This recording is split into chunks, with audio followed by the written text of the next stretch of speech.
Hello and welcome to the Collectability podcast.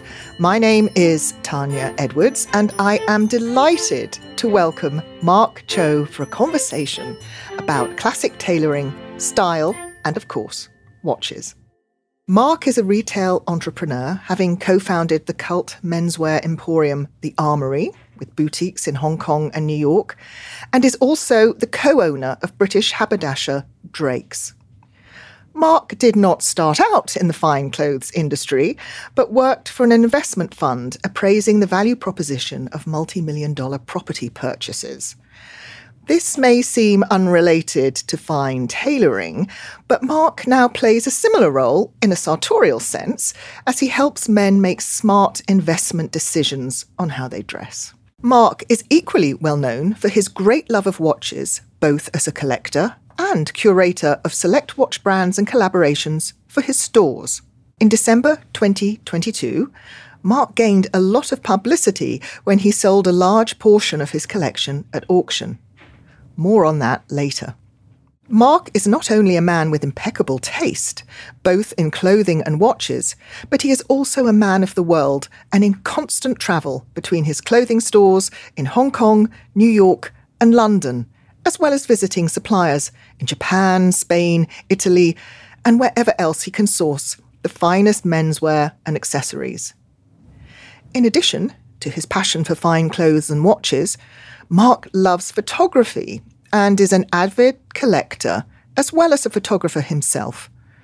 Mark was born and raised in London to a Malaysian father and a Singaporean mother. He now lives in Hong Kong with his wife and 2 daughters. Welcome, Mark. Tania, thank you for that very detailed introduction. You clearly did your research. I'm really impressed. Thank you much for having me. This is an honor, and what you guys do is amazing, so I'm really happy to be here. Oh, Mark, that's really sweet. And we really appreciate you taking the time today to talk to us, as I know your time in New York is as hectic as this city is itself. Is it true that your travel schedule is so crazy that you have a special website for family and friends that shows where you are and in what time zone? Yes. There's an embedded Google Calendar that my family can check, and that says which city I'm in at the moment. Oh, my goodness. Yeah. With that kind of travel schedule, you must either be a workaholic or a person who is really living a dream where work and pleasure are intrinsically linked. Which is it? You know what? It is absolutely the latter. I love what I do. It's a privilege to be able to do it, and I consider myself very lucky. That's wonderful. Home is in Hong Kong. Yes, that's right. Is that where you spend most of your time? No, I do about 4 months a year in Hong Kong, about 3 to 4 months in the US, and then the remaining 4 months between London and, we're very close with our suppliers at the Armoury and where our suppliers are. So, for instance, just in Japan alone, that would be Tokyo, Kyoto, Osaka, Kobe, Okayama. And then obviously in Italy, north, central, south, so like Pratovero, Biella, Milan, Fano, Naples. Yeah. And just, wow. There's always someone you got to see. Well, that's wonderful. How does your wife and children cope with it? They just got used to it, I guess. Actually, fun enough, my wife and I were long distance for a long time. Like when we first met, we went to the same university for the first year, but then I transferred to another university. And so we were sort of long distance for the remaining 3 years of our relationship. And we separated for a while and we came back together again a few years later. Even as kind of post-university adults, like we were still long distance. So she was in Japan and I was working in the UK and then China. And we just kind of got used to not seeing each other all the time. Yeah. So you really are an international couple. Yeah, I guess so. I guess you could say that. It's an odd way to live, but I guess we're used to it. It's wonderful that it works. Yeah. And hence why you have been able to establish such an extraordinary business, Mark. So thank you. You've actually been called the face of modern menswear. Yet your inspiration seems to be from classic British tailoring. Is that a result of your upbringing in the UK? Yeah, I would agree with that. I was born in the UK. I grew up there up until university, and then I went to the US for university. And being surrounded by tailoring in the UK, where people really take it for granted, definitely had an influence. Like it was sort of the standard of what you wore having a school uniform was a big part of it as well. You know, when you're in a school uniform every day, you're used to the feeling of tailored clothing. You know, you're used to the feeling of a structured jacket. You're used to the feeling of trousers rather than, say, like jeans or cotton trousers instead. And when I was 16, you can switch from the school uniform to a suit or a blazer and trouser combination of your choosing. Obviously, it has to be dark colors, so navies, charcoals. But I was kind of interested by this. I was fascinated by this because I was thinking to myself, oh, I can pick what I want to wear in a limited way. And I loved the idea of being a grown-up and wearing tailoring. And I saw my father get into a suit every day and go to work. And so I started to dig into it, and I started to research it and talk to people and look in shops and look in books and magazines and all that sort of thing. And I just found it fascinating. I found it fascinating for so many reasons. Like aesthetically, obviously, they're really beautiful things. You know, I always tell people tailoring is interesting in that it's been around for 150 years with relatively little change. So if you were to treat it as if it was a technology, it's a very mature and refined technology. There's no need for it to change because it's really at a pinnacle. And then also there's the historical and the cultural aspects to it. I find that also super interesting. You know, you learn, although I grew up in the UK and I was predominantly seeing British tailoring, when I started to go to Japan and Italy more, I was like, oh, wow, there's like very, very different tailoring by very, very different cultures around the world as well. That was very interesting for me. I spent a lot of time in the world of Hong Kong tailoring, and Hong Kong tailoring has its own complicated and interesting history that's linked to colonialism and even links as far back as pre-World War II, pre-World War I, when foreign powers were occupying China, specifically in Shanghai. But this is a whole other thing we'll get into some other time, I think. It's fascinating. Yeah, I apologize. I rambled. No, not at all. I mean, it's obviously I'm British also, and there are a lot of rules with British tailoring, and the Brits love rules. And I guess as do these other cultures in Hong Kong and Japan, the traditions that go back a long, long time, as you said. How do you take elements of the past and incorporate them into modern clothing? You know, I always tell people the rules are worth learning. You don't have to follow them all the time, but they're really worth learning because there's some fundamental rules related to proportion and silhouette and color and texture that you can apply to anything related to your appearance. You know, even if you're wearing just a t-shirt and jeans, having the right cut and the right fit of that, using the sort of rules that you might learn through tailored clothing does make it look a lot better. Like one of the beautiful things about tailoring is that tailoring is a three-dimensional object. You know, like for instance, if you were to look at Asian clothing, things like kimonos are actually two-dimensional objects. You put it on a table and it will lie completely flat. Whereas like if you take a jacket was designed not to lie flat. A jacket was designed to have curvature and to accentuate or de-emphasize parts of the body. And that's what makes it, you know, so beautiful and so flattering.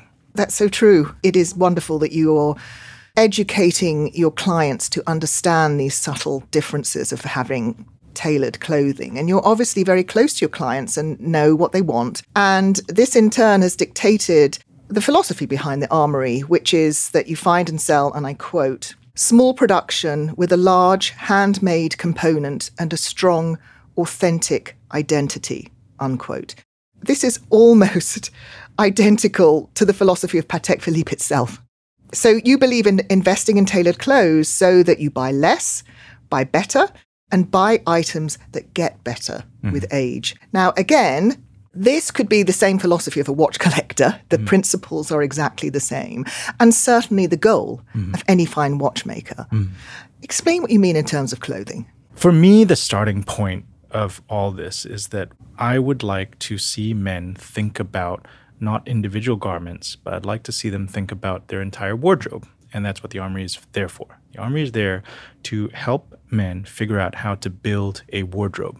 You know, just like, for instance, at Collectability, I'm sure you frequently advise clients, how do you build a collection? And when it comes to clothing, I feel very strongly about personal style. And personal style is not something that you really acquire or figure out very quickly. You know, it really takes a little bit of time and development and effort. And it's also not something that stays static. It is something that will change and evolve as you change and evolve as well. Going back to watches, I see new collectors say, I'm going to buy this. This is the one, and this is going to be the forever watch. Well, honestly, no, I don't think so. It's a very expensive item. It's a very important item. But at some point, you will probably grow out of it, and you will want the next thing. And that's fine. That's perfectly natural. Going back to wardrobe and clothing and handmade and all this sort of stuff, when it comes to finding something about your personal style. It's important to understand yourself, and it's important to have a lot of options. Everything we sell at the Armoury does fit together relatively well, but it's also designed actually quite broadly in a good way. Like there are things at the store that I actually personally don't like that much, but other people on my team like it. And so we keep that in the store, because if you are not able to appeal to many different types of person, then I think you're not really able to accommodate, a wide variety of personal styles. I'll give you an anecdote. One of my favorite moments at the store was we were asked to do a team photo for a magazine, and I just told the guys, dress nice, we got a team photo tomorrow. And what was great was the next day they all showed up and they all looked like they worked at the Armoury, because they were all in things from the Armoury, but they all looked like their own men, Actually, and I think there was a woman there as well. They all looked like their own people. I thought that was really wonderful. A lot of brands, I think, are not nearly as interested in trying to help people figure out what do they want to wear? What do they want to project to the outside world? Because that's what it's about. It's not about being an advertisement for a brand. It's about figuring out who you are, having the clothes speak your message on your behalf. So that makes an awful lot of sense. And obviously, educating, advising, and serving your clients is of paramount importance to you. And you have, for example, a wonderful YouTube channel where you produce a lot of video content with everything from how to style outfits, new introductions, and a great Q&A series, to name but a few. You obviously strive to offer clients an immersive experience when they're learning about buying clothes and accessories, which you were just talking about. Tell us what it's like for a client to visit one of your beautiful stores. What makes the experience different? I do think about that a lot. So beyond the product, all the stores are designed as spaces where people can just hang out. They don't need to feel like they have to buy something. Especially when we first started, we were in a old building called the Petter Building upstairs on the 3rd floor at the end of a corridor in Hong Kong. And we wanted it to feel like almost like a little club lounge, something like that, where you could come and you can chat. And people would come and they just hang around for, an hour, half an hour. And it was great. And then if they were happy and they needed something, they'd buy something. And if not, it's okay. Like they just come back next time. Like I think Well, that's very nice not to feel the pressure that we do in so many stores. To me, it's very important because if you really want to help people figure out their personal style, you need to build a relationship. Right. And you cannot build a relationship if immediately everything feels so transactional. It's not that fun to make a store that feels like a showroom. It's got to feel something that's just a little bit more personal. Like a club or like your home, like a sitting room in your own home. Like your home. I actually spend more time trying to figure out how the store is meant to look than my home does. That's why I spend a lot more time at the stores. That makes sense. Yeah. Oh, well, as you know, our listeners are very interested in Patek watches and making smart investments with their purchases. But can you tell us what items of clothing are proven return on investment and should be in each gentleman's closet? What are the key, I don't know, how many, is it 5 pieces of clothing a man should have? What would you say? Oh, man, that's a tough question. I know, but we all want to know. Even us women want to know so we can make sure our husbands have them or our partners have them. I will caveat this. I think that everyone should own these things, and then if it's not right for them, get rid of it. In the same way that I think that there's watches where I think everyone should own one, and then if they don't think it's right for them, get rid of it. So, fair enough. Blue blazer, every man should own a blue blazer. They might find the blue blazer is very boring. They don't want to own a blue blazer anymore, but at least try it once. As you own your blue blazer, own a pair of gray trousers. You might feel like you're a schoolboy, but I'm wearing a blue blazer and gray trousers today. And you don't look like a schoolboy. I've thankfully aged out of looking like a schoolboy, so I can just about get away with it. You look very elegant. Thank you. Blue blazer, gray trousers, definitely. Some sort of Oxford shirt. So in that heavy, textured, slightly rough Oxford cotton with a button-down collar. I think that's a lovely thing to have. Brown suede loafers or brown suede lace-ups, one of the two. Just something in suede because I think it's a very easy and comfortable and useful thing to have that is very versatile. And then last one is navy over-the-calf socks. Ah. Because a lot of people actually have not tried over-the-calf socks. They tend to buy short socks, but I've always been a believer in over-the-calf socks. They don't fall down. Doesn't really make that big a difference unless it's really, really hot outside. And it looks a lot better. Like if you're sitting down, you cross your legs, you're not suddenly showing half your calf to the world. My sock wardrobe is 95% navy over-the-calf socks. I have thin ones for the summer and I have thicker ones for the winter. These are great pieces of advice, Mark. Thank you. I love that you also opened Drop 93, which resells the Armoury's customers' pre-owned garments and new old stock. Now, this sounds to me just like a vintage watch dealer, because that's exactly what we do. We sell pre-owned watches and new old stock when we can get our hands on new old stock. Tell us how it works. I mean, it's obviously truly sustainable and a wonderful way of making sure that people enjoy the beautiful clothes that you make again and again. Well, thank you for that. There's two parts to Drop 93. We'll start with the new old stock part. New old stock part is clothing that didn't sell in the main shop, and we're able to discount it and sell it at Drop 93 because the Armoury doesn't go on sale.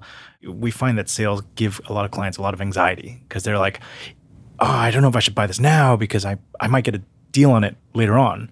Whereas we're like, just calm down, it's fine. You buy this thing, it's going to last you a long time. Like, just buy it full price, it's fine. And then Drop 93 obviously is, you can't sell everything. So you got to do something with the excess stock. And it tends to appeal to a different customer, younger customer that maybe can't afford the full price product. Oftentimes, like the more adventurous things, like that didn't quite manage to find a home, will find a home at Drop 93, and then soon we'll be on to a new owner as well. So that's kind of how we resolve our inventory issues. The more meaningful part about Drop 93 for me, though, is the pre-owned clothing part. Just to give it a little bit of historical context, like clothing being a relatively cheap and disposable item, it's a phenomenon that has only come up in the last couple of decades. If you were to go 100, 150 years back, people really, really, really took care of their clothes because it was a very, very expensive thing to own, and you would pass it on to the next generation. I mean, many cultures and countries had their own special ways of storing clothes. For instance, like Chinese people had these beautiful camphor chests, because camphor wood is insect repellent, that they would store their clothes in, during the seasons so that it would be preserved, because it needed to be preserved. It was so expensive that you had to make sure you were going to pass on to the next generation. And I would like people to take their clothing seriously enough that they don't treat it as a disposal item. Like, they really hope they're able to preserve it and pass it on. Like, I still wear my father's ties. I used to wear his jackets when I was a little skinnier. I've outgrown those, unfortunately. But I still wear my father's ties. I still love the idea that my father could leave me these things. And I just hope other people will adopt that attitude as well. I love that, Mark. Absolutely love that. So bravo to you for doing that. And again, educating people about the importance of preserving clothes and that they can be passed on and enjoyed for generations to come. You've been a watch collector for a long time.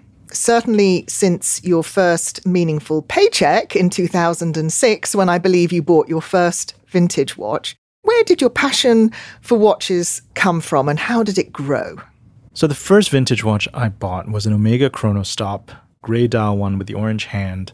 And, back then I was working at HSBC at the bottom of St. James in London, and there was an Austin K. I don't know if you remember that. And, Austin K was like a secondhand watch shop, and I would walk by that shop every day on the way to work. And I always have a little look in the window on the way to work, and I was like, oh, I want to buy something here. I want to own an interesting watch, and so I took my money and I bought my first watch there.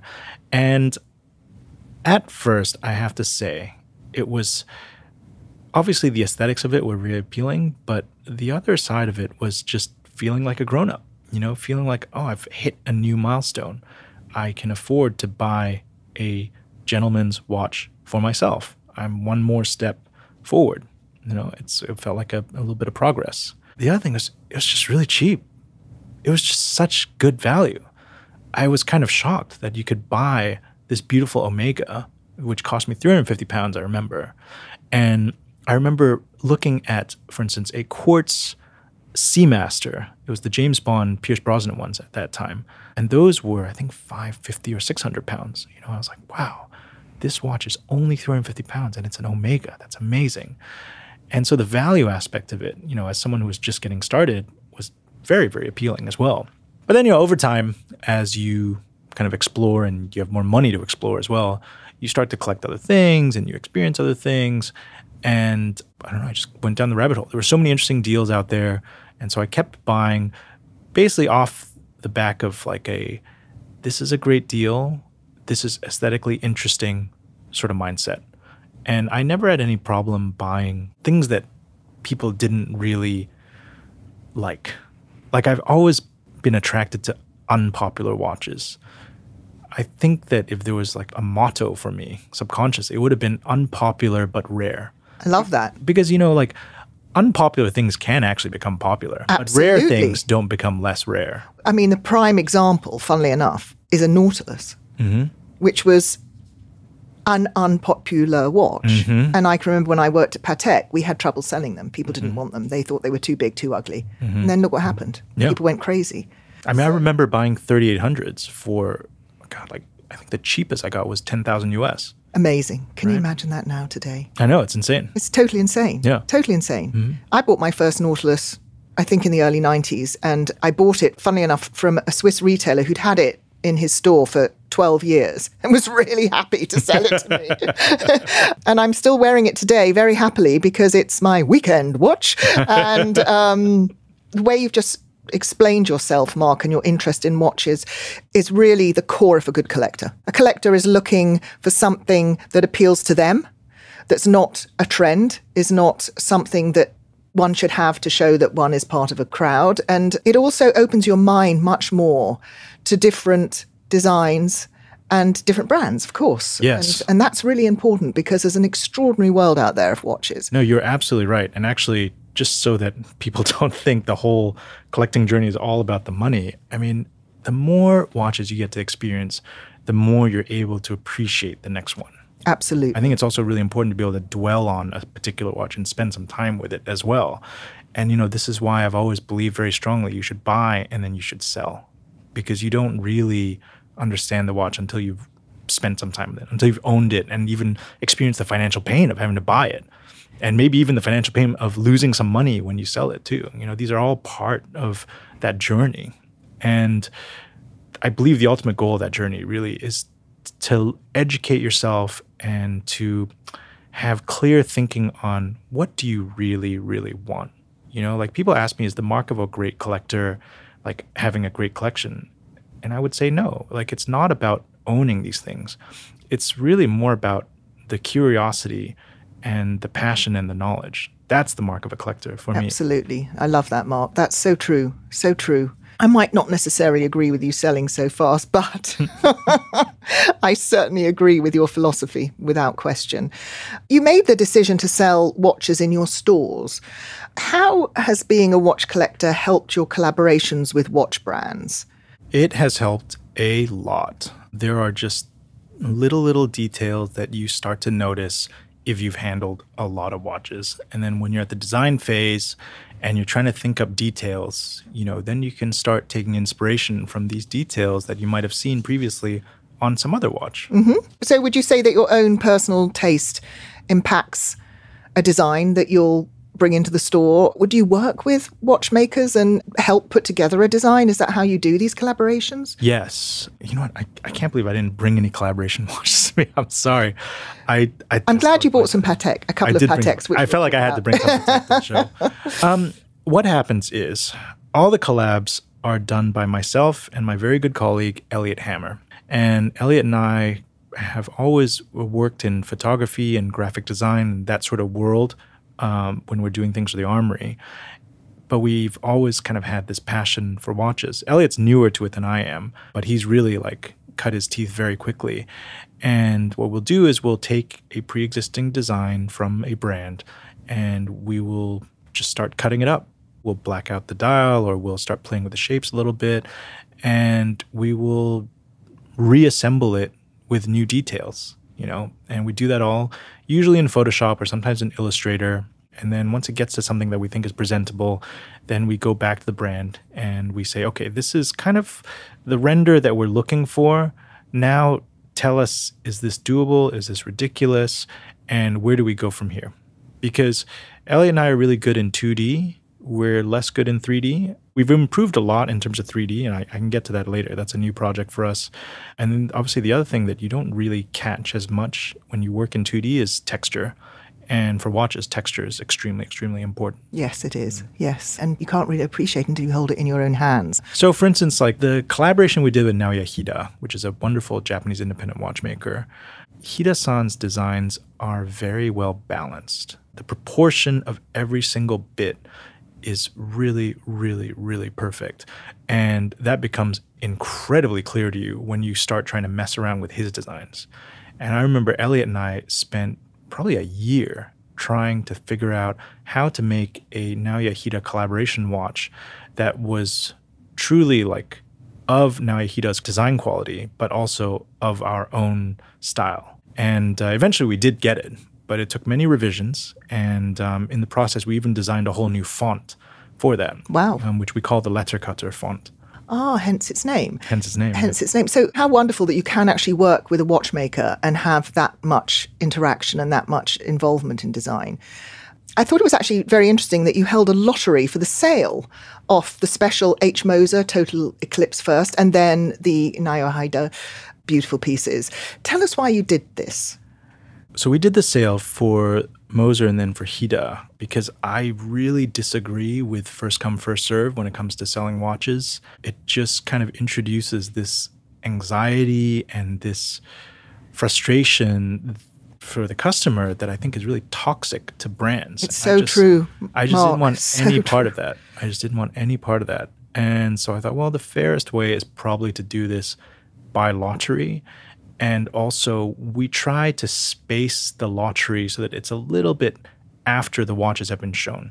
So we try and make sure everyone gets to look at the watch and actually gets to handle it. Like we ship the sample watches around between our shops, we do some events, everyone gets to see it, and then we actually don't take lottery entries immediately. We even space the lottery itself out so that by the time people are actually entering the lottery, you're left with people who still care about that watch. They've gotten past the novelty phase, and they still care about it, and then they've entered the lottery and they're trying to get it. I love that, Mark. Thank you. I think a lot of brands could learn from that. They really could. We won't mention who we're thinking about, most obviously. Do you have a dream watch collaboration that you'd like to do one day? That's a very interesting question. Every brand has a different sort of potential for me. And oftentimes it's connected to my own personal collecting experiences. So for instance, I would love to do a collaboration with Vacheron Constantin for a chronograph, because the old chronographs, like the 4072, the 4178, those were really, really beautiful designs. And I would love to do something in that style from that time. So you're talking about the 30s, 40s, the early 30s to 60s, chronos, yeah. 30s to 60s when they were were they based on Valjoux? They were. Movements? They were Valjoux. I think they were Valjoux 72, 73s, and obviously they were cousins to the Patek 130. I love that two-register chronograph design, and much as I love the Patek 130, I actually prefer the 4072. Interesting. Surprisingly, yes. Why? Why do you prefer that? Well, I just like the case shape a little bit better. Oh. I like the case shape a little bit better. And actually, the really early 4072s had the old Vacheron logo, where it was the Maltese cross, and then there was the text in an arc above and below. And I just thought that was really beautiful. Whereas the 130 tends to be almost a little too spindly in the case. The dials are always beautiful, but I always find the 130 case a little bit spindly.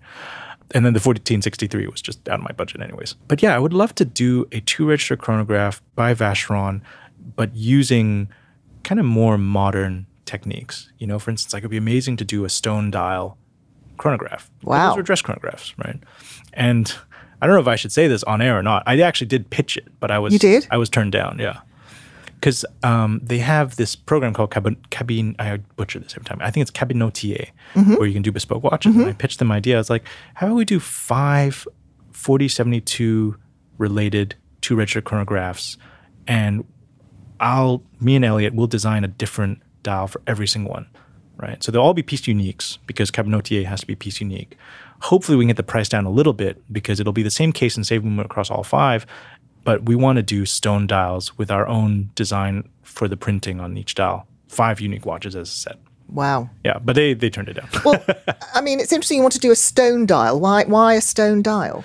I feel like a stone dial is more modern, you know? Like those beautifully done lacquered dials from the 30s to the 60s, like that was what was possible then, but let's do something that wasn't possible then. I think that's really important. Oh, it's very interesting. I'd love to see what that looks like. They didn't take the idea, so we never went into render phase or anything. Well, maybe they just have to think about it. Yeah, maybe. Let's move on and talk about your now legendary survey of wrist sizes. I can't tell you how excited I was when I learnt about this, because not a day goes by without a client telling either myself or John Reardon that they have a small wrist, when mostly they don't. And even last week, my own husband told me that he had a small wrist when he needed to buy a new watch strap for his Aquanaut. And I had no problem telling him, no, you don't have a small wrist, you have an average size wrist. But obviously we can't be so rude to clients. With your survey, you wanted to dismiss the misconception of wrist size and were tired of seeing people argue about the size of watches. Too large, it's too small. Please, can you remind us of your findings and results? Absolutely. So the survey started because, as you also experienced, I had a lot of clients in conversation say, I have a really small wrist. And I thought, well, this is not possible. How can such a disproportionately large amount of people be telling me they have small wrists? So I created this survey, and the first two questions, one was, what is your wrist size? Is it small, average, or large, right? Which is actually related to the perception of your wrist. Do you perceive your wrist to be small, average, or large? And the second question was, please actually give us a measurement. And when you put those two charts together, they totally don't match. I think on this year's survey, it was something like 45% said they had small wrists, and then about 45% said they had average wrists, and only 10% said they had large wrists, which I thought was very strange. And when you look at the measured wrist size, it forms a perfect bell curve, as you'd expect from some sort of biological factor. You know, if you were talking about height, it's going to be a lot of people of an average height and then some small and some big. That's it. To me, that is suggesting that there is just something wrong with the way people are perceiving their wrists. And my theory for this is related to something, a psychological effect called the substitution effect. So the substitution effect is what happens when people are asked a question that they are not easily able to answer, right? If I was to ask you, Tania, will Joe Biden be the next US president, right? You will not necessarily evaluate his entire career. You will not necessarily evaluate all the other external factors. You will probably just focus on the most recent few things that you can think of with Joe Biden. You know, and that is an example of the substitution effect. It's too difficult to really answer this very, very broad question. So you basically just try and pick and choose a few little things that you think are substitutable for the answer. That makes sense, yes. And similarly for wrist sizes, it's quite difficult for people to know what the average wrist size is, because wrists half the time are under shirt sleeves, so you don't even see them. Mm-hmm. Nobody really has, very few people actually bother to measure their wrist. Well, watch collectors accepted. So you don't really even know what the number of the average wrist size might be. And so what do you substitute? And I think what you substitute is you go out to the marketplace and you go to the watch shop and you look at what watches are available. And you think, wow, this watch looks a little big on me. Oh, and this watch looks a little big. Oh, and this watch looks a little big on me. And then you think, well, I must have a small wrist because all these watches out there look a little big on me. I think you're exactly right, Mark. I really do. Funnily enough, I just did a very quick survey before our talk today of current production Patek men's watches. And the smallest that I could find, again, very quickly looking through the collection, was a 5373, which is the split-second chrono. That's 38 and a half or which is like 38.3, interestingly. So that was the smallest piece I could find. And then the largest is a staggering 49.4, but that's for the Grandmaster Chime. And obviously there's a lot going on in that, so it needs to be large. Mm-hmm. But most of the watches across everything, time only, complicated, grand complications, was 39 to 42 millimeters. So large. What did you discover from, what is the size that people are most interested in? I hope I'm recalling this information correctly. So the average, I believe, was 38-ish. I think it was like 38.2 or something like that. That was the average. But the thing is, there was actually a very, very, very large contingent of people who liked 36. Like actually in the survey, I believe it was like number 1 or number 2 of these selected sizes. And then there's nothing really at 37 because I think people aren't really aware of 37 as a potential size. 38 was also popular. Everything up to 40 was also quite popular. And then after 40, it dropped down fairly significantly. Which is understandable. Yeah. Now, interestingly, in Patek's current collection, if you want a 36 millimeter diameter watch, you're going to have to get yourself a ladies 24. It blows my mind. It's crazy. It blows my mind that the smallest Calatrava in the range is the 6119 at 39 millimeters. Crazy. Absolutely crazy. And let's look at some other Calatravas. That one that I know you love is the 96. Yes. Which is a near perfect watch. Yes. And that's 31 Yes. millimeters. Yes. Let's look at another watch, which I personally think is the perfect watch, which is a 3940. Yes. And that's 36. Yes. So there we go to that magic number. Yes. So it's very, very interesting, Mark. I mean, for us at Collectability, obviously we specialise in vintage Patek Philippe's. And for us, one of the hardest things we have to deal with clients is trying to help them understand you can wear a smaller watch. It looks just as gorgeous today as it did 50, even 100 years ago. Oh, absolutely. That's one of the reasons why I just love the fact that you did this survey, because you brought attention to this disconnect between the two. And it's so important that there is an appreciation for smaller watches, without question.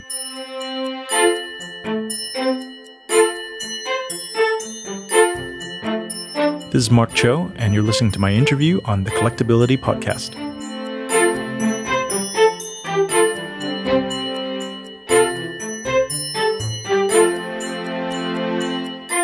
What I really wanted people to understand is I'm not trying to say all watches are too big. Right. I'm trying to say there needs to be a range of sizes in the marketplace.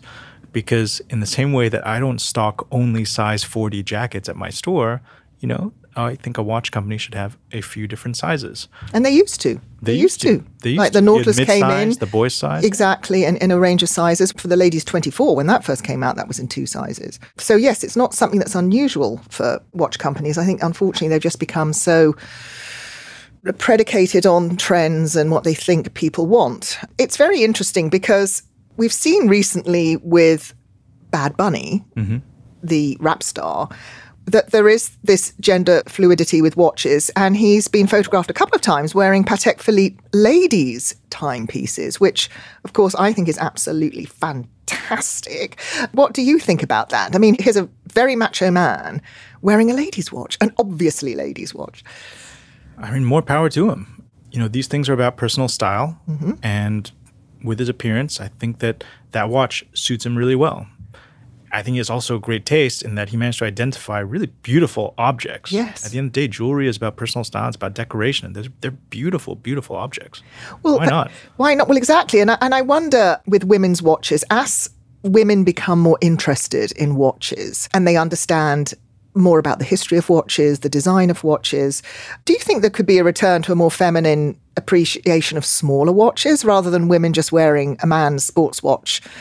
I have no idea. I would hate to speak on behalf of women. I don't know. It's beyond my pay grade. Oh, well, I'd like to say yes, that I think that women will feel more empowered to wear smaller watches and prettier watches. Well, you saying that is, again, indicative of personal style. Yep, true. For some much ladies, so. that is what they want to project. They want to project something that's more elegant and feminine, and maybe for them that means something that's a little bit smaller and a little bit more, a little bit more discreet maybe. Yes, yes. Well, I think the important thing is choice, and that comes back to size very much, that there are all different sizes that we can wear and they all can look just as beautiful. I'd like to add, actually, I personally buy Patek ladies' watches because the men's stuff doesn't even fit me. Like the last big Patek I got was the 4975. Really? Yeah, so that was the 175th anniversary chronograph, and the men's one's too big, but the ladies' one's great. I love that you did that, Mark. But I really hope that Patek will listen to that and realise that it's crazy, the sizes that they're doing. Anyway, that's another story. Do you buy watches for your wife? I do. Predominantly Cartier. I do like Cartier a lot, and Cartier kind of suits her. She recently asked for a Chanel J12, which I also actually have quite a lot of respect for. I think what Chanel are doing in the watch world is also interesting and worth paying attention to. What about your daughters? I know they're young at the moment, but have you thought of buying them a watch and putting it aside for later on? The next generation, buying for the next generation? I personally, I mean, everyone's different on this sort of thing. Personally, I kind of want to not saddle them with anything. One day if they want a nice watch, they can earn the money to go get it. And if they can't figure out how to get it and they want a little bit of help, like maybe I can help out. But I'd rather they come across it that way than I just like give it to them. Oh, that's fair enough. Yeah. Totally fair enough. That makes sense. Of course, as a father, I might just end up spoiling something anyway. So maybe I'm being a little too ambitious. Well, I have to tell you, I have 2 daughters, and when they were born, I was working at Patek at the time and was fortunate to be able to buy them both watches in honour of their birth. And they didn't receive them until they were 21. And I can honestly say with my hand on my heart that nothing gave me more pleasure than giving them those watches. Really? 21 years later. That's so interesting. And I mean, okay, so they had an appreciation about Patek because their mother worked for Patek, but I know they were so joyous at receiving something that they couldn't afford to buy. I certainly probably couldn't afford to buy it for them now. But it was interesting that I was actually experiencing my own ad campaign from before, that it is actually true. It's funny you bring that up. I was literally having lunch with a gentleman yesterday who's a very successful film producer. And he was saying that, when Patek offers him something, something interesting, he'll just say yes and he'll buy it, but he'll stick it in the safe until he has some milestone. And then it comes out of the safe. Wow. And then he like officially owns it. Until then, it's just a thing that sits in the safe. How interesting. I haven't heard that before. Yeah, and I've never heard that before either. So he's like, he waits for the milestone. And then that watch kind of comes to life with the milestone. So every watch is always tied to a milestone. Well, you see, because most other people, they buy it for the milestone. They buy the Patek when the milestone happens. Right. So that's fascinating. Yeah. Absolutely fascinating. So you've got a new survey coming out. You've got new results, haven't you? When are we going to see that for the wristwatch size survey? Oh, God, I've been so lazy. It came out weirdly via GQ. Oh. So GQ interviewed me right before Watches and Wonders. And I was like, oh, I need to write this up. But GQ asked me, so I just gave them all the results and I roughly talked through it. And then I just haven't sat down to actually fully do a report on it. It's a good thing you reminded me. I'll try and do that. Well, could you get on that, please, Mark? I will try to get on that. Because I wanted to do this survey every year. And I was thinking, like, what is the appropriate time to ask this question if I wanted to have, like, a historical snapshot every year? Because the first time I ran that survey for a couple of years, partly because I was just busy with other things and partly because I wanted to get as much data as possible. And then last year, I ran for a relatively short time, a few months. But I would like to actually try to run it in January every year, right before Watches and Wonders, and just try to run it for like a week or 2 weeks, something like that. And see how much things change. Yeah, see how much things change, and also see to what extent does Watches and Wonders, which is obviously a fairly large chunk of the year's new releases, to what extent does that match up with the survey? Yes, very interesting. Obviously, there's a lag with production. Yes. So it's going to take watch companies a little bit of time, at least a couple of years, to start bringing the sizes down again. But hopefully they're listening. I first learnt about your watch survey in a talk you did for the Horological Society of New York. You are an extremely generous supporter of the HSNY. Why is that, Mark? I love watches. That's really all it came down to. I took watchmaking class at the HSNY. I've been to lectures. I've gotten so much out of that organization. And I wanted to, in my own small way, make a contribution to the world of watchmaking. And the HSNY seemed like a good place to do that contribution. Well, as a trustee of the HSNY, I want to thank you very, very much because your generosity, for example, extends to something that you created for the HSNY, which is a special 44th Street jacket, which the Armoury very generously gives free to trustees and members of the gold level membership plan. And I really encourage our listeners to consider a gold membership to the HSNY, not least because it will really help HSNY give more in terms of scholarships to upcoming watchmakers, but also because it's a really smart, comfortable jacket, as I can attest to today because I happen to be wearing my beautiful jacket. And it has a very handy little pocket in the inside just for a watch, which I love. I love the little details like that, Mark, that you really thought about. And thank you. That was really kind of you. And it is a great organisation. And for anyone who's interested in watches, it is a wonderful place to support. Yeah, it's been a really fun side project for me because actually, other than the jacket, I do various other bits of merchandise for the HSNY. And a tote bag, yes. So the tote bag, for instance, for silver level members, and even the pocket square that we did. This is a pocket square that we developed with a company in Japan, and it's a very, very, very fine lens cloth that's just been enlarged so that you could use it as a pochette in a jacket if you wanted to. And we took the graphic for that cloth off of one of the clocks that's sitting in the HSNY library. Similarly, for the tote bag, it's all done in Japanese canvas. It's made in Japan. It's super high quality. But what I really love about that tote bag is the illustration, because I had this really talented young lady redraw the Horological Society logo in just like a little bit more of a fun and whimsical way.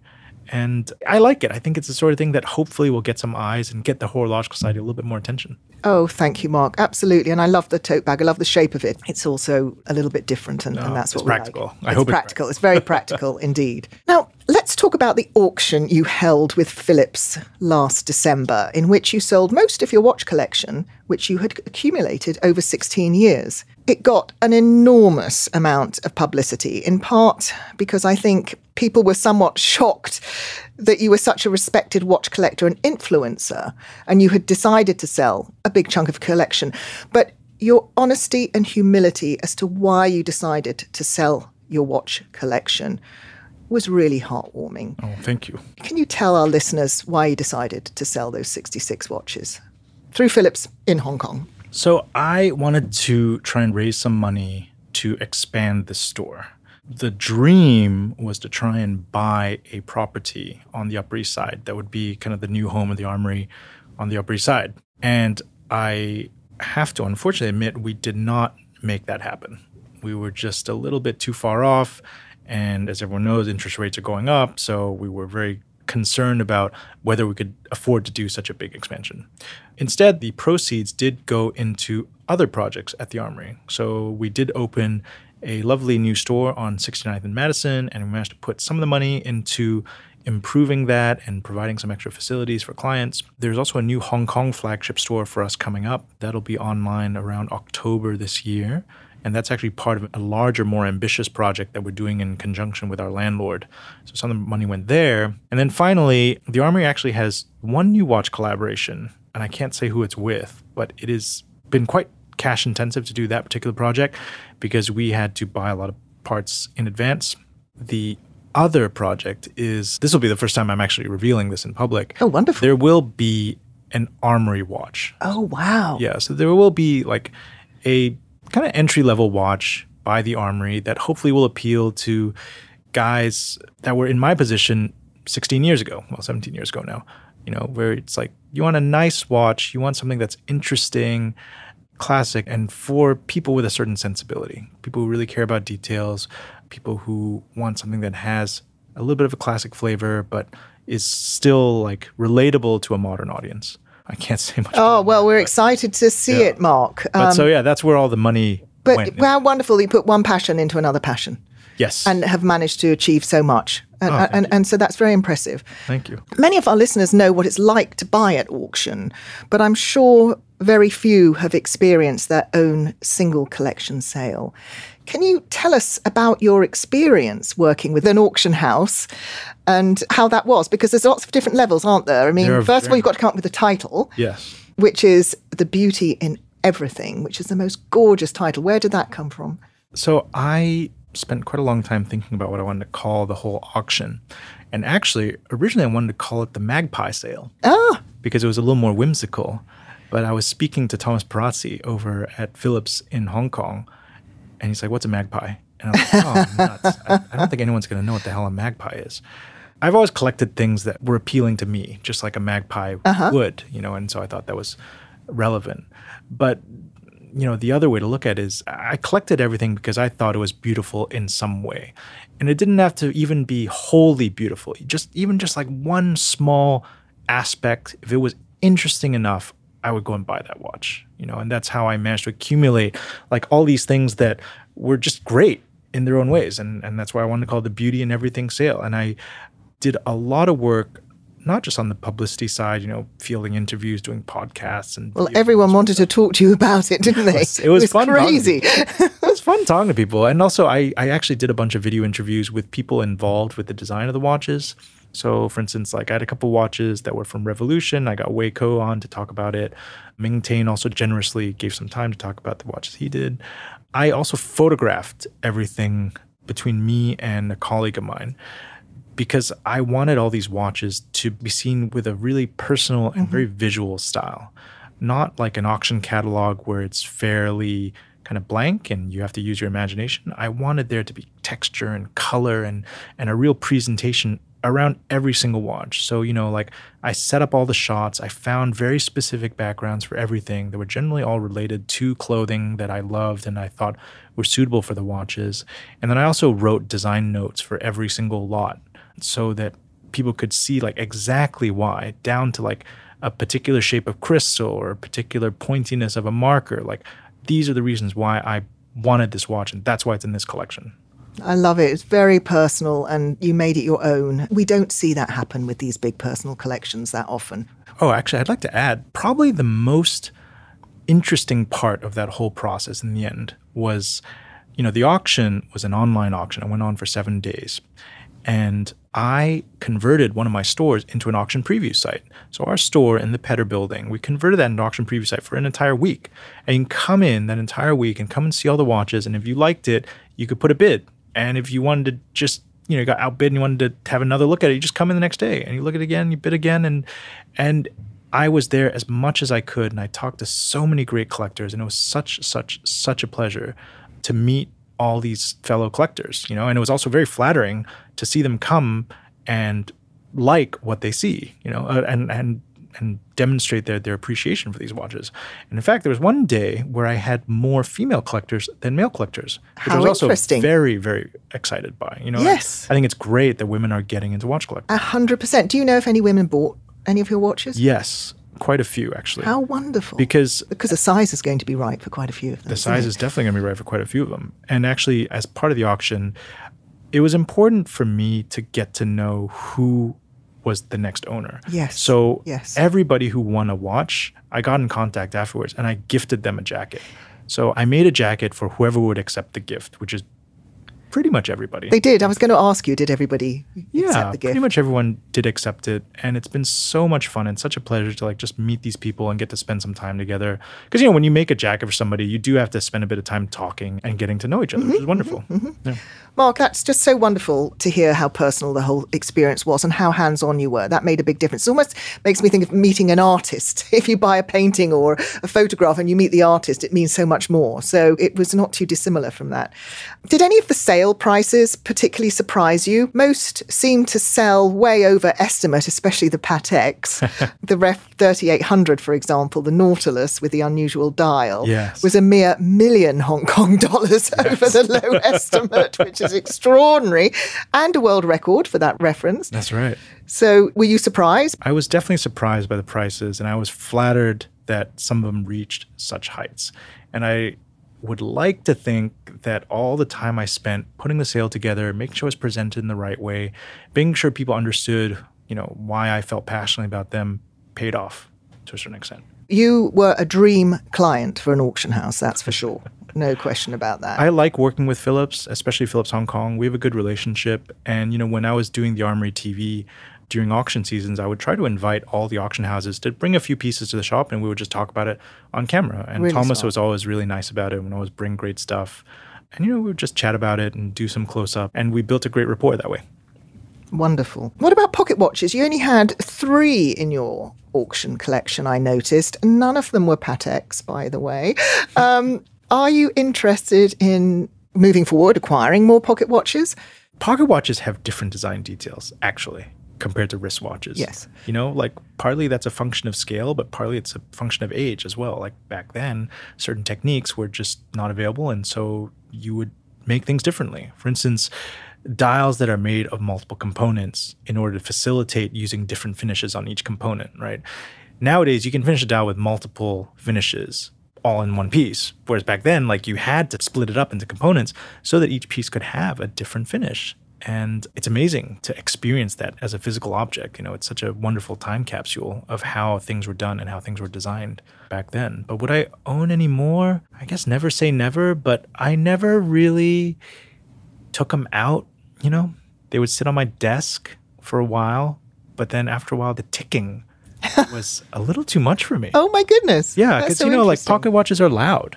I thought, oh, maybe I can build a bell jar and like keep it under a bell jar. Oh, that's a sweet idea. Yeah. But then I was like, you know what? I got a million other projects. Oh. I don't think I'll get to this one. I also made a beautiful braided leather pocket watch chain. Ooh. Rather than a metal one. I did Yes. a leather one for a client. Which is a really good idea because it doesn't scratch. Yeah, it doesn't scratch. You know, obviously, like to get a solid gold chain made just for a pocket watch these days pretty expensive. And so a leather one was like a nice way to maybe make a pocket watch a little bit more accessible, a little bit more casual. But I never found the occasion to like wear it out. I don't know, maybe one day.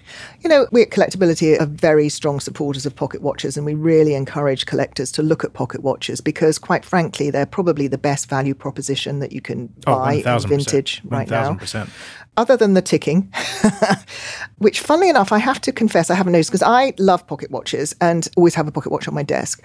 And it's just the physical experience, as you said, of holding it in your hand, Yes. picking it up, Yes. and looking at this beautiful, beautiful, beautiful object is a real experience. It's an emotional experience. Absolutely. And different from just turning your wrist to look at the time. And I just needed to ask you that because I was interested to see that you did have some pocket watches. You know, speaking of pocket watches, though, where I have reconnected with pocket watches is we work with a Japanese watchmaker called Masa's Pastime.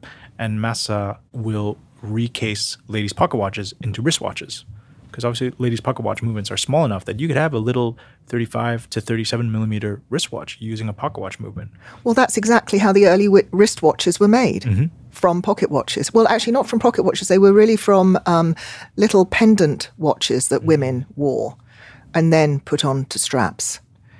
Or, to your point, very small pocket watches, such as, for example, the very first minute repeater wristwatch was, in fact, from a lady's little pendant watch. So I love the fact that they're doing that, for sure. Did you keep any Pateks out of the auction? Did you hold any Pateks back? I definitely held a few back. Oh, Definitely held a few thank back. goodness for that. I mean, I would say the meat of my collection now is probably old Patek. How wonderful. Yeah. Music to Collectability's ears. I mean, I'm not saying this because I'm on Collectability. There really is something about old vintage Patek that is unique. And I've yet to really figure out how to describe it. But subconsciously, I seem to hold on to and even buy vintage Pateks with regularity. Well, that pleases me more than anything, Mark, because you've been quite forthcoming about how you suggest that people buy watches, experience them. If they don't work, sell them. Yes. Obviously, for us, we hope that people will make the decision to buy a Patek because it's something that they've wanted for a long time, or it just moves them so much that they want it and they want to keep it. So I'm glad that that does filter in to your purchasing of Pateks. They age well, you know? Like you look at them and they feel very timeless in just the right way. And the catalog is so broad. There's so many unusual Pateks that people don't even know the reference number of. Right, 100%. You know? There are literally thousands of different design Pateks made over the last 180 odd years. So what are you wearing today, Mark? Today I have a 2533, which is the successor to the 565. And some people know about the 565. It's reasonably well known. A lot of people don't even know the 2533 exists. I did not know myself until John Nagayama posted one. And I was like, oh my God, that's incredible. I've always had the most love-hate relationship with the 565. I think the 565 is beautiful face on. And I think in profile, it's very compromised, you know, because the 565 looks like they were trying to make a Calatrava, but they needed to have a screw back. They needed it to be a sport watch. And in the end, they couldn't quite make all those design elements fit together. And I think they loved the idea enough that they had another go at it. That's how the 2533 came out. And the 2533 really resolves all those issues. I absolutely love the 2533. And they're surprisingly rare. You really don't see that many out there. That's true. And it looks so elegant on you, Mark. A beautiful, simple gold Calatrava on a strap. I mean, it begs me to ask the question, in terms of a wardrobe of watches, surely you agree that a simple gold Calatrava is a simple statement watch in any wardrobe of Oh, it goes with everything. It goes with everything. T-shirt and jeans, like, why not? Especially in a smaller size. Because in a smaller size, they'll never overpower anything. They're always kind of discreet. I'm highly, highly in favor of everyone at least experiencing owning a gold Calatrava in a small size. Funnily enough, agree. Mm-hmm. You have a very interesting watch with you here, yet another Calatrava. Yeah. Can you tell us, please, about this watch? In front of me is a 3504. It's a watch that the first time I saw it, I was like, wow, that watch is so cool. And then I saw the auction estimate. I was like, wow, I definitely can't afford that watch. Because, it's a center seconds 3-hander. It's basically a 3445. It's got same movement, same case, but it has a very, very unusual dial in that the hands and the markers are very oversized. And somehow this combination of unusually scaled details just really, really does it for me. I absolutely love it. It's a gorgeous watch, and something that I think people don't realize is the texture of the dial, as well as those oversized indices. And that's something that a photograph just doesn't do justice, does it? So when you saw this watch in real life, did it change your opinion of it? Because you're waxing lyrical about how beautiful it is. So the 3504, when I first saw it in auction, even just sitting on the surface, because the markers were so oversized, it immediately caught my eye. And I was like, oh, that's really cool. And I asked to see it asked them to take it out of the case and show it to me. And that's when you really get an appreciation of the 3504, the 3445 of the case, because it has this really big box crystal. It's got that lovely screw back case back. And then it's got what appear to be straight lugs if you just look at it front on. But when you look at it in profile, the lugs also have quite a bit of shape to them. They're faceted in this really unusual way. And it's so evocative of 60s design. I just absolutely love it. And as far as I know, the 3504 only came out in white gold. And for me, like, there's something about Patek's white gold that I really appreciate. And so it's a little bit yellower than everyone else's white gold. And it matches really well with the dial. The dial is a radially brushed starburst. And it has it's silver, but it's old enough that it's not quite silver. It's a little bit of a yellowish sort of silver. And it's one of the most perfect watches ever. Well, you're very lucky. You've got it in really mint condition there, which means that the really sharp edges of all that beveling is still there, which gives it this really gorgeous, almost ethereal finish when you look at it in real life. And it really emphasizes the importance of seeing these pieces in real life and holding them and experiencing them, feeling the weight of them. That's a heavy watch. As you said, it's white gold. It feels very different when you pick it up.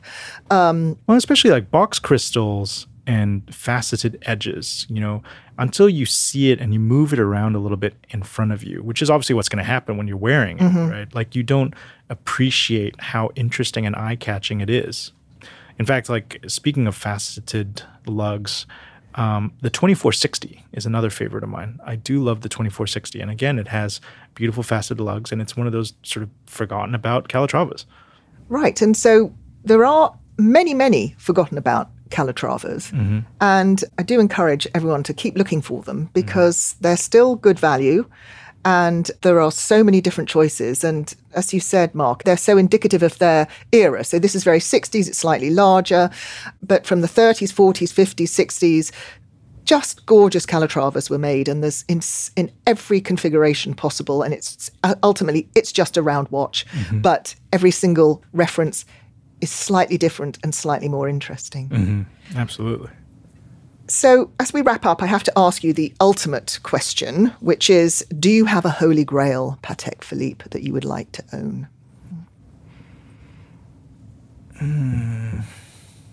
A tough question, I know, because my holy grails change all the time. It's a tough question because I have Pateks that I would love to own, but on the other hand, I don't know if I would wear them out. And then if I don't wear them out, I won't really be that happy owning them. I agree. They have to be worn. They're meant to be worn. Yeah. I would love a 3448 or 3450. I think they're just amazing. Do you remember there was one that had the integrated bracelet that was sort of soldered on afterwards? It was so beautiful. It was such a great watch.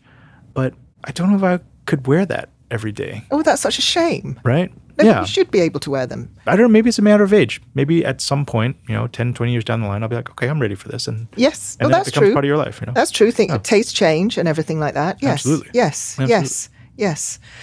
Well, Mark, it's such a pleasure and honor to speak with you today. No, for me as well. Thank you for having me on. I really appreciate it. Oh, well, we love talking about watches, obviously, but it was also extremely interesting to learn about the Armoury and your philosophy behind style and dress for men.